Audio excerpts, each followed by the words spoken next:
Bon! Ma première question, je vous en poserai deux. En quoi la manière que vous avez eue de réunir et d'organiser, thématiser ces différentes œuvres, qu'est-ce que vous souhaitez dire ou en quoi elles contribuent à une interrogation sur le pouvoir de la représentation? Ah, c'est assez passionnant. Eh ben, nous vous écoutons. En fait, je pense que cette question du pouvoir de la représentation, elle est presque intrinsèque à chaque choix d'œuvre ici. C'est-à-dire que dès l'entrée en matière, dès la première œuvre que l'on voit, on est tout de suite peut-être un peu déstabilisé parce que ce que l'on voit n'est pas ce qui, selon nos codes de représentation, correspondrait à un portrait. C'est ce que l'artiste considère comme un autoportrait symbolique. Ça, il y a plein de niveaux, évidemment, de déconstruction de ces pouvoirs de la représentation, mais le premier, c'est déjà l'artiste qui le reprend, ce pouvoir. C'est-à-dire qu'il nous dit, moi je décide que c'est un autoportrait. Et c'est dans l'occurrence un cheval qui dialogue avec un serpent. On est plutôt dans une sorte de fable, de paysage, de scène animalière. Je ne sais pas trop comment la qualifier, quelque chose d'un peu mythologique. Tout ça nous donne en fait à avoir une construction psychologique d'un individu lié en plus à une période, son adolescence en Roumanie. La scène est contextualisée. Derrière, on voit le chemin de fer de Cluj, près de son école, là où il séchait l'école. Après, moi, j'ai discuté avec lui, donc j'ai tout ce background ensuite de ce qu'il veut mettre dans ce tableau. Mais ce qui est intéressant, c'est de voir tout de suite que l'artiste reprend ce pouvoir de la représentation.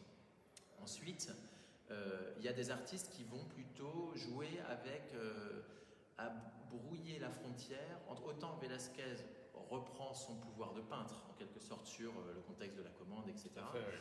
Il y a ici des portraitistes, aussi photographes, comme Annie Leibovitz. Annie Leibovitz va, elle, jouer avec le contenu, si on peut appeler ça le contenu, mais le contenu, en l'occurrence, c'est une personne, c'est-à-dire le statut de la star, par exemple. Quand on l'invite, le magazine Rolling Stone l'invite dans les années 80 à faire des portraits d'actrices, ou Vogue, c'est par exemple Jodie Foster et Meryl Streep.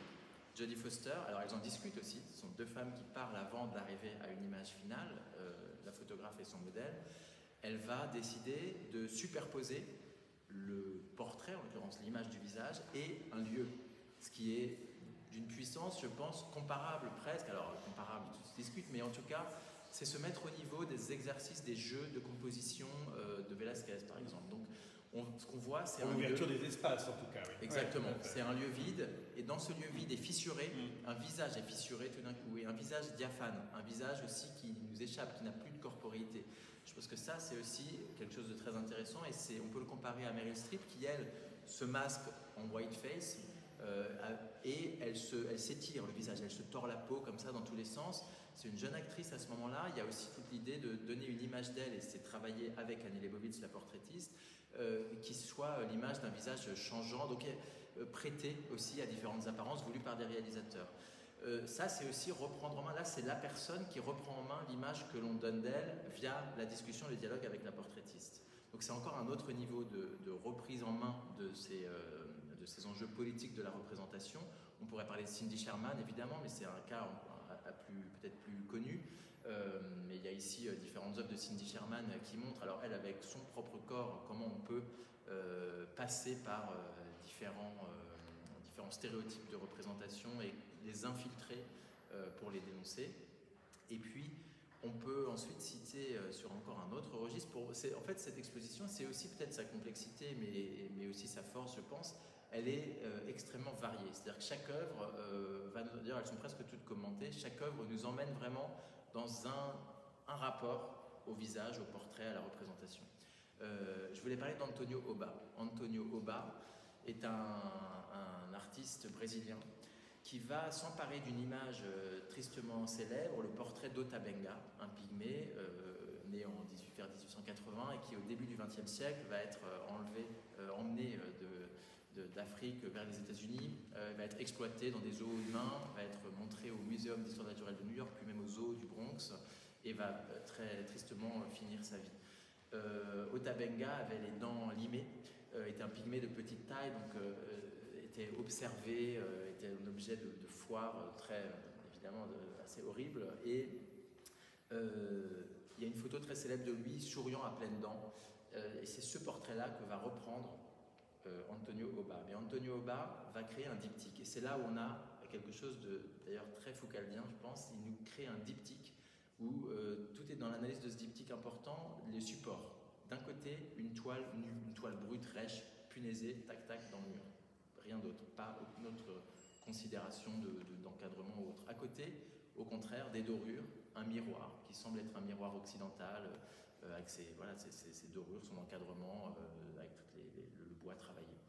Seulement, dans le miroir, on ne se voit pas en face. Si on se met en face, on est tout brouillé, comme si on ne pouvait plus se regarder en face. Et à côté, Otabenga, il a un bandeau sur les yeux, il ne nous regarde pas en face non plus. Le contact avec le regard s'est perdu.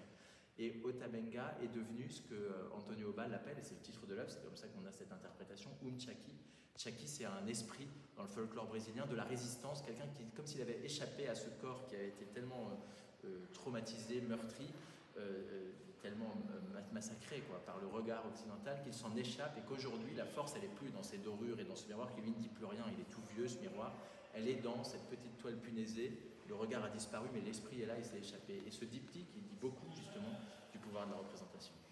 Qu'est-ce que dit le rapport entre Pinault en tant qu'homme et collectionneur, les spectateurs en réseau assemblés en masse ici, et entre les deux, cette œuvre mise sur sa collection, mise en série, pas mis en monstration par vous. Qu'est-ce que vous pensez que tout cela dit? Question difficile, ouais. Question difficile parce qu'elle n'est pas forcément conscientisée et posée en ces termes. Lui, c'est un collectionneur qui est très passionné. Je crois que c'est ce qui fait sa différence avec beaucoup de grands collectionneurs aussi. C'est ce rapport qu'il a avec les artistes. On voit à qui vous faites allusion, je vous en prie, continuez. Et l'envie aussi de connaître les artistes, de passer du temps avec eux et ensuite de partager ça. Je pense qu'il y a l'envie du partage, il y a l'envie d'ouvrir des musées pour partager les choses et montrer ce regard-là. Il a une attention très forte à ce que les choses soient expliquées, à briser aussi ce truc de l'art contemporain, c'est compliqué, on ne le comprend pas, etc. Maintenant, est-ce qu'il y a quelque chose de plus conscientisé sur le rapport entre une personne, une multitude de personnes qui vont venir visiter? C'est plutôt inconscient, ouais. Subconscient.